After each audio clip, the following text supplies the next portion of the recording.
that sinking feeling a camera just turned on. Hey there. Oh no! Oh no! Now I know something's gone wrong. God damn it! Can't escape. Oh, what's the matter? Don't you trust me? Oh. Exhibit A, Psychic Academy. Second of all, Miracle Train. That one with the magical boys. That one with the mermen. Oh, and to top it all off, Rail Wars. Speaking of, that's what I have to have right here. Here? Except it's not out on DVD yet, so we're just gonna have to fake it. That's fine. We've faked many things over the course of our career. Get over here and just... let's talk about trains. And... more trains. Yes, in spite of the name, there's very little actual warfare in this, but there is a whole lot of boob. Fanservice! It's your favorite! Well, I do love boobs a whole lot, but there's gotta be more than just that, right? So to start off, the show is centered around the railway security arm of the Japanese National Rail Service, or JNR, and this group of goofballs who try to handle whatever ridiculous nonsense that the author throws at them. And wouldn't you know it, they happen to fall into those same convenient archetypes that you're all sick to death of by now. The main character is a lovable, sort of, nerd named Takayama, who's joined by athletic gun nut Sakurai, the dumb muscle Iwaizumi, and Miss Fanservice Komi. So how excited are we? So excited. So how will this crazy group of people fit together? Of course, it all starts out with their training and how they all met up. Sakurai and Komi hit it off immediately, though particular attention is paid to how much Takayama appreciates the finer points of Komi's anatomy.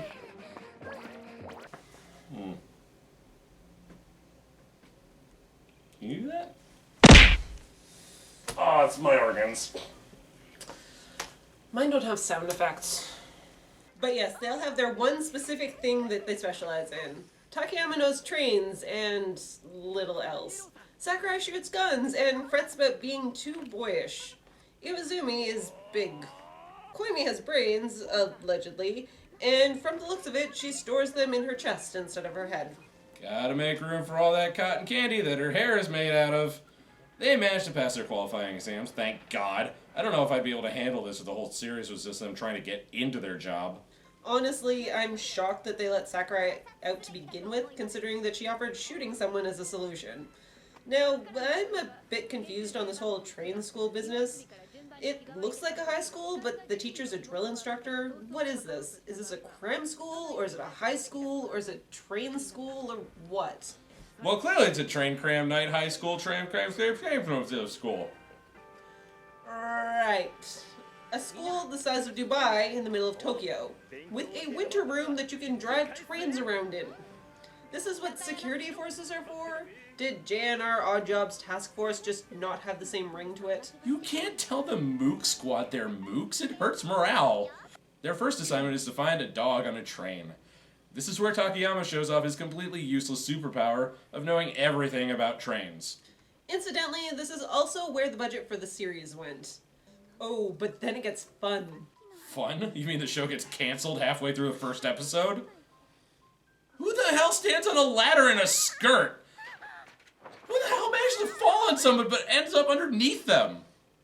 Are you sure we have to do this? Oh no, trust me, this is gonna be good. I don't really want to trust you on this. No, this is gonna be good. No, this is not gonna be Catch good. me, just catch me. Ah! Oh. How you doing? I mean, I think we reenacted it pretty good there. I mean, this was close, right? Yeah, real close. You okay down there? Oh, I'll be fine just as soon as you get off my balls. Oh. Sorry about that. Oh, yeah, right. Okay.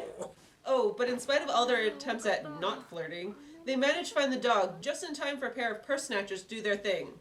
Right in front of the security office. Tonight on World's Dumbest Criminals. So they head off the crooks of the past using a thing that makes the plot go on, because why not? Oh, laugh if you must. That's the driving force of this show. That and showing boobs from as many angles and with as much disregard for physics as possible. They use a clearly reasonable and measured amount of force on these poor crooks. And in doing so, earn their place in the company. Because that's the JNR way.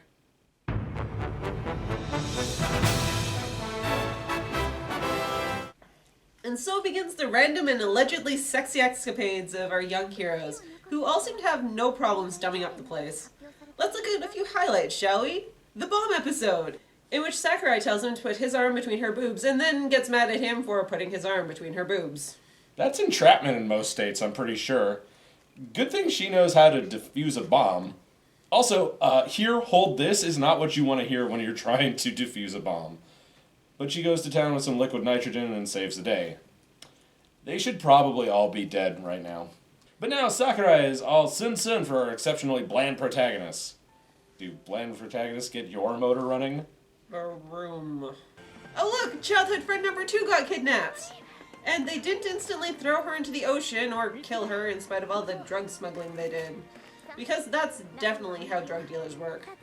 Despite not being actual police, and perhaps not even being old enough to drink, they take down the baddies and move on to the next episode as a pseudo-reward. But then we get to watch them work concert security for this month's disposable pop idol. While defending them from a distressingly accurate fanboy, poor Takayama takes a bump to the head, which allows him to be present for the pop idol Noah needlessly stripping and having a very important conversation with her boss, completely naked. Thankfully, his boss, with the giant boobs and the baby voice, appears to keep him from blowing his cover when he wakes up from his temporary coma. So their duties include catching purse snatchers, bomb disposal, search and rescue, criminal beatdowns, and concert security? And furiously perving on pop stars and getting molested by their boss. Viva JNR! No. He gets a stamp book for his trouble. Incidentally, why do they always put the boob monster in something frilly that makes her look like an overgrown 12-year-old? And why is the gun nut in body paint? Well, after an entire sequence that highlights the creepy Barbie doll anatomy going on here, we have the concert.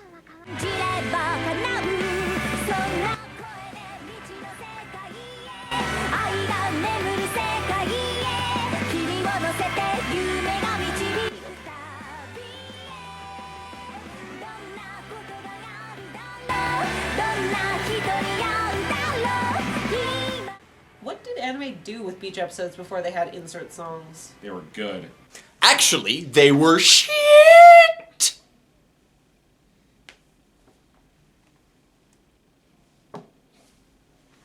Oh look, they polished their asses to a fine sheen. Sparkle butts for everyone!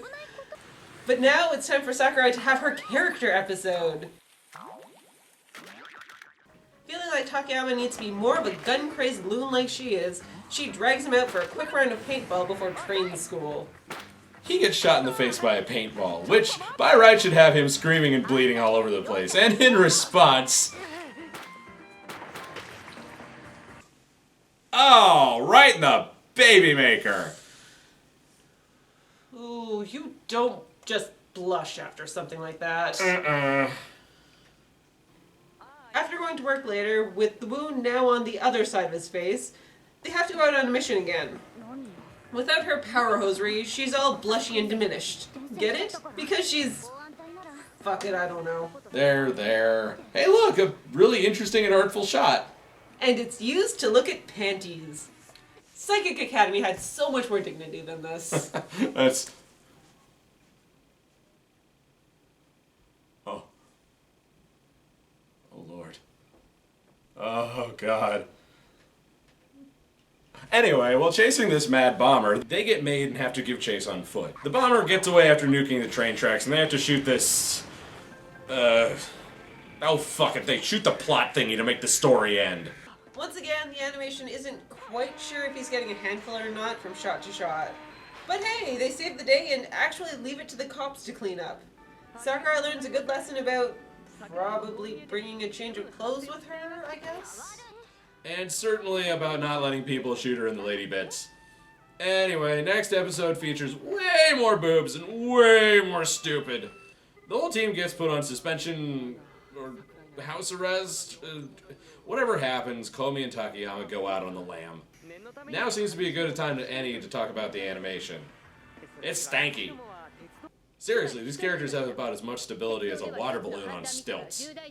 Faces go wrong so fast, limbs change length, details flicker like lights during a brownout, and there's long swooping pans of nothing in particular. Once it gets towards the end of the show, people just straight up don't move their mouths when they talk. It's alarmingly bad. So it has to be. Incidentally, how does Comey McBoobs-a-lot get her hair that color? She eats a lot of Hubba Bubba. And Sakurai almost gets her skirt flipped in spite of her wearing tights. This causes her to lose her phone right in the middle of the conversation. Not only do you have a phone made of fairy dust and good vibes, but you literally had no reason to worry about your skirt flipping up.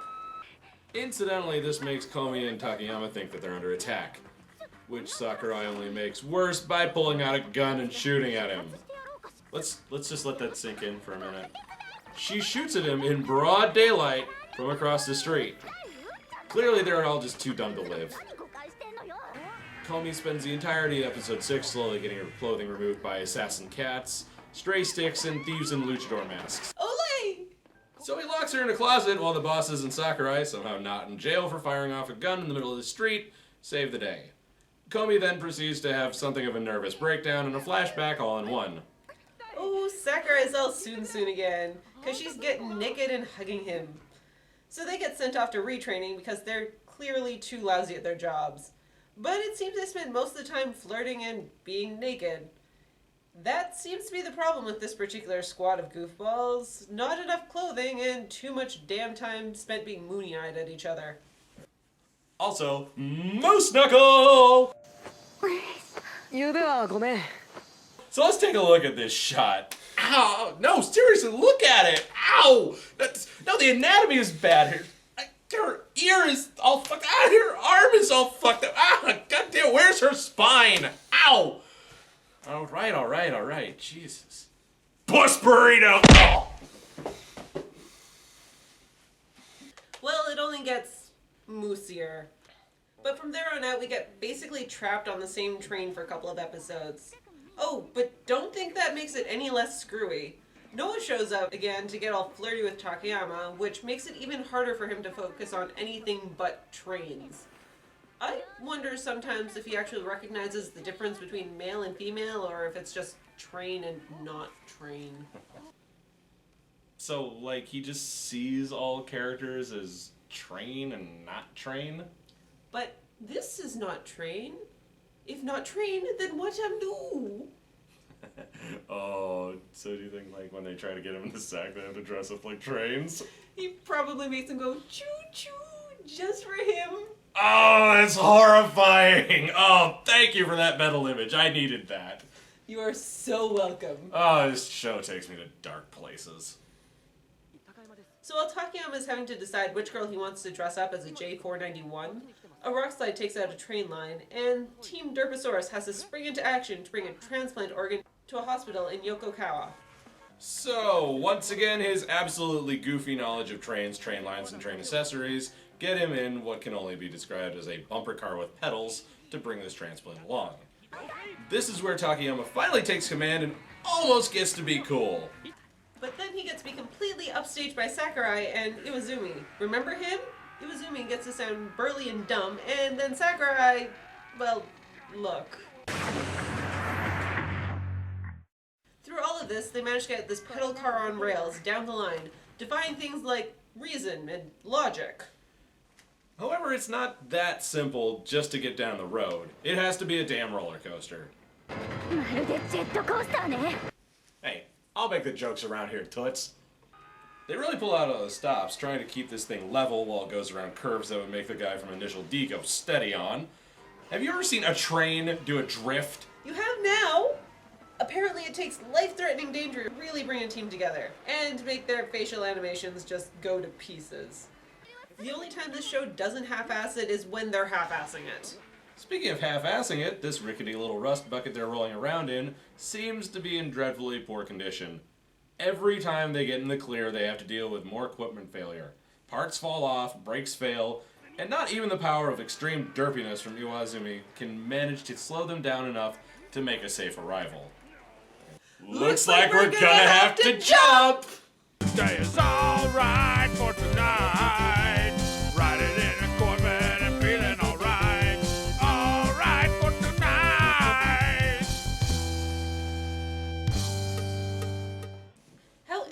goons managed to survive is beyond me, to be perfectly honest. But they managed to survive and pass their retraining test. Because why the hell not? Really, shouldn't that little escapade have earned them their full marks by the sheer fact that they made it work at all? But because of their good work, they get to go and escort a prince on a luxury car. There are some panty shots, and the prince is actually a princess. Be shocked. Also, people are trying to kill her. But luckily we have 2 fighters on our side, and Takayama is apparently able to be tased 3 times without croaking. Captain America can't even pull that sort of thing off without straining credulity. But despite their best efforts to keep the princess safely in another train castle, Komi gets kidnapped instead. I wonder if it's hard to get a company to make you a person-sized suitcase. Yeah, I'd like your luxury suitcase that'll hold up to 5'9" and 150 pounds of person. Oh, and can you rush it? I got a date this weekend. I mean... And then it's time for the old switcheroo, because Takayama totally looks anything like the princess. But it gets us a gunfight in a show that's ostensibly about trains and the workings therein. And I have to say, the artwork for the show has been on a slow decline as the show's gone further on. Which only seems to be par for the course, considering the budget got chewed up by a bunch of shots of panties and the train of the week. But hey, after a minor firefight in which no one gets too badly hurt, the engine is so bunged up that they actually have to detach it. Sakurai is too wounded to jump, and we get something that looks a whole lot dirtier than it actually is.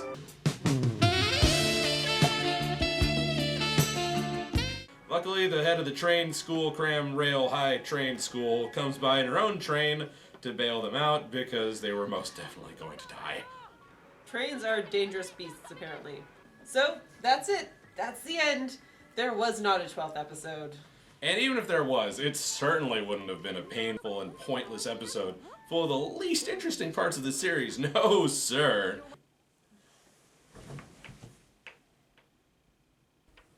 So, what have we learned? That train security can definitely drive all of the trains that they're protecting, and it is perfectly normal to have a gun on you at all times.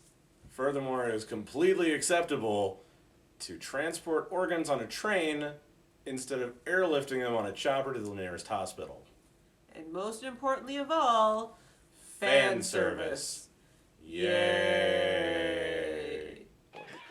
So if this hasn't effectively outlined where this show goes off track, rewind the video and listen to it without all the boing in your face. That should help. It's got next to no budget for animation, the characters are dull as driftwood, and the bombardment of booty and boob shots does not titillate when it's thrown in your face with such alarming regularity. Additionally, for a manga with a much more interesting premise than what we've just gotten, it seems like a pretty extreme misuse of the property. There's no real focus here, and it just ends up being one big bouncy, wobbly mess. But hey, if you like that sort of thing. So I believe we've plucked this particular goose and roasted it to our satisfaction. Yeah, I think so. But now that I have you here, why don't we, I don't know, watch something maybe a little bit more tasteful? Maybe a couple more episodes of that Magical Boy one? No. Maybe that one with the gods and the girl? Oh, no. Maybe No, Miracle Train? no. Come on, You can't that'll be make me. fun. No. Come on, please.